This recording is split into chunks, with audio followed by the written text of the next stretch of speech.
Hello there. Today I want to show you guys an updated version of my katana wrap. I'm going to put a link in the description below of a video I did a few months ago on how to katana wrap your lightsaber. And I think that still holds true, just to kind of get a quick, nice little wrap.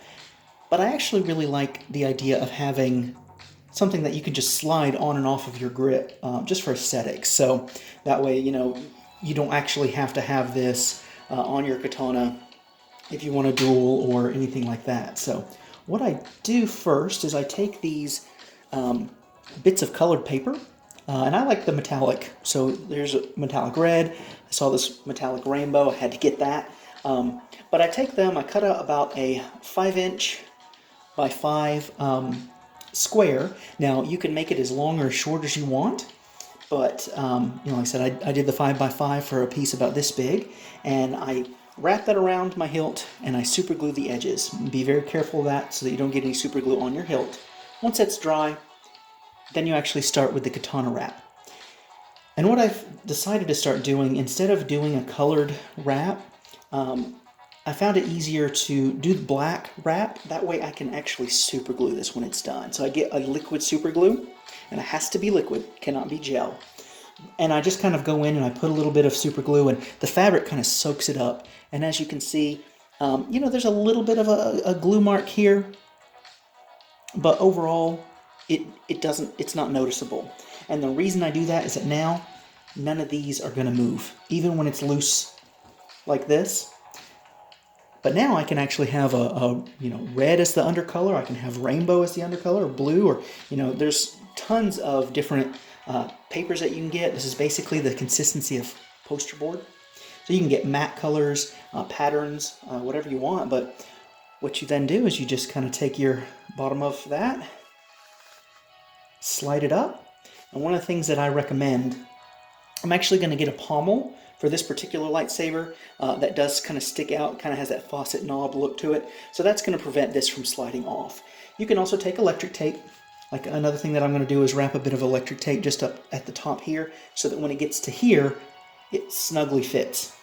And then screw on the pommel to hold it in. So that's one way that you can get it to where it will stay.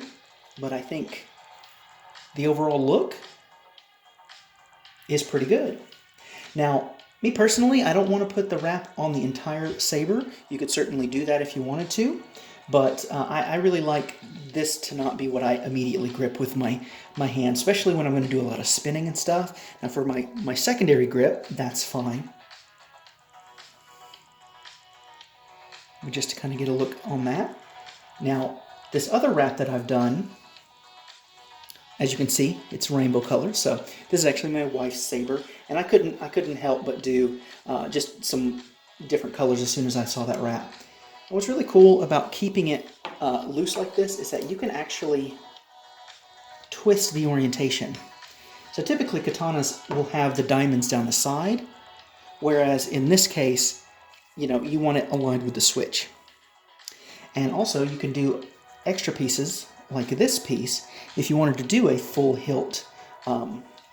So for example, I can just take this off. Sorry, I had actually struggled with this because I don't know if you can see in there, but I put a little bit of brown electric tape in there just to give this a little bit more grip when it's on there. But I can still slide it right off. This guy right here I can slide on. And this can go all the way above the switch. So as you can see, it's held in place by this screw up here, goes right above the switch, and then I do this bottom piece and do the same. And with this particular grip, you see these two line up perfectly, and it actually lines up pretty good with the switch here. Kind of gives it kind of an eye look, so especially when I have the switch illuminated. And I definitely agree that this looks really nice. But the reason why I didn't make this all one piece is that, for one, I love this blue color, so I don't want to hide too much of that. And secondly, again, I prefer to grip the saber itself. And when I have this displayed on my shelf, I have a sword rack that fits this outer diameter quite perfectly, but this, you kind of have to shove it in there, and it ends up kind of being a little off. So for this saber, I prefer it to kind of display like this. And since this is my wife's saber, it kind of stays on the display rack more often than not. So, but I think that's a pretty nice katana wrap there. I hope you guys enjoy. Again, if you want to do something like this, definitely get some of this colored paper. This material that I use for the wrap itself is actually a polyester cotton blend that I use, and I just kind of wrap that down once I'm done with it. Kind of super glue all these little joints, specifically in these corners here. That way, these are never going to move. All right, I hope you guys enjoy, and may the Force be with you.